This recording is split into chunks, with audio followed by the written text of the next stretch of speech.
ఈ ప్రభావితం ప్రజల్లో కూడా వస్తాయి. ఈ రాజులకి అవి వాళ్ళ మనసుకి కనుక వస్తే అవి పబ్లిక్లోకి వస్తాయి, లేకపోతే కనుక అవి అట్లాగే మూలపడి ఉంటాయి.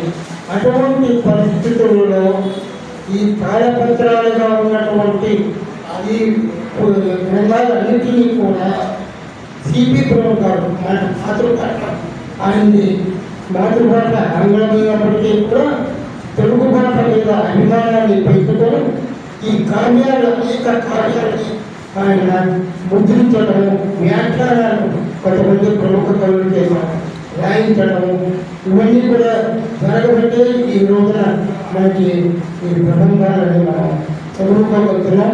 పాఠ్య పుస్తకాల్లో, పాఠశాలల్లోనూ, కళాశాలల్లోనూ ఆ విద్యార్థులు కూడా ఇవన్నీ కూడా తెలుసుకున్నారంటే ఆ రోజున సిపి ప్రభుత్వాలు చేసినటువంటి కృషి చెప్పి మనం చెప్పవచ్చు.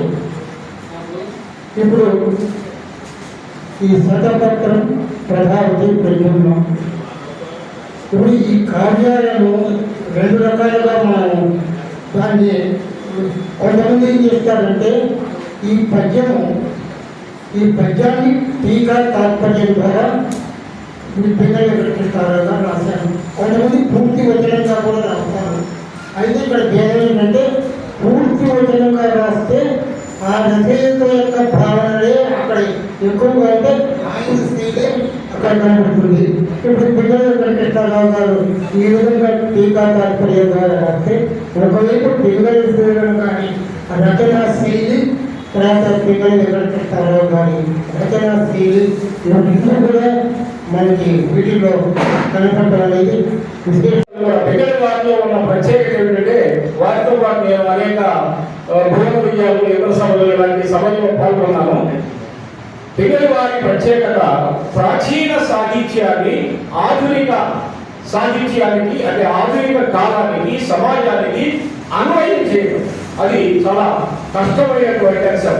పద్యాలు, తాత్పర్యాలు ఉన్నటువంటి వాటిని వ్యాఖ్యానించడం తన గొప్ప కాదు, కానీ అది ఇప్పటికీ ఎలా పనికొస్తుంది అనేటువంటి విషయంలో వారు చాలా మంచి. ఇంకొక విశేషం ఏంటంటే మనుచరిత్రకి శతపత్రం మనుచరిత్ర రాశారు వారు 100 పద్యాలు.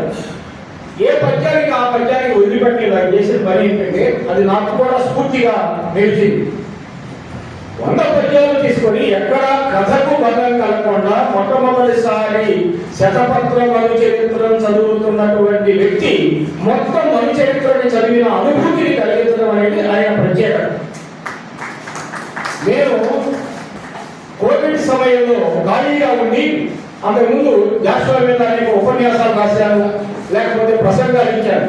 ఆ సమయంలో బెంగళూరు వారి స్ఫూర్తితో నేను జాషువా మొత్తం కావ్యాలని ఒక్కొక్క కావ్యాల్లో ఒక 15-20 పద్యాలు అట్లా దానికి కేవలం జాషువా పద్యచంద్రిక రాశాను. దానికి ప్రేరణ బెంగళూరు వెంకటేశ్వరరావు గారు.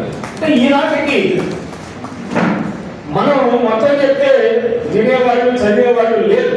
అందువల్ల పాఠకుల నాడిని పసిగట్టడంలో, అలాగే వారు భూమ విజయాలు వేసేటువంటి ఆ పాత్రలు వేసేటప్పుడు కూడా అంటే సదస్సుల యొక్క నాడిని పసిగట్టి ఉపన్యాసాలు ఇస్తూ ఉండేవారు.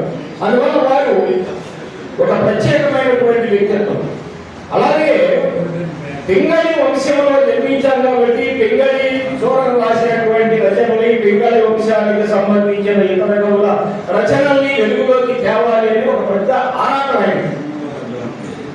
పింగళి వెంకటకృష్ణారావు గారి ప్రత్యేకత ఏమిటంటే ఆయన పిహెచ్డి చేయలేదు, కానీ పిహెచ్డి డిఈటికి అవసరమైనటువంటి గ్రంథాలు ఆయన రాశారు. నేను ఒకసారి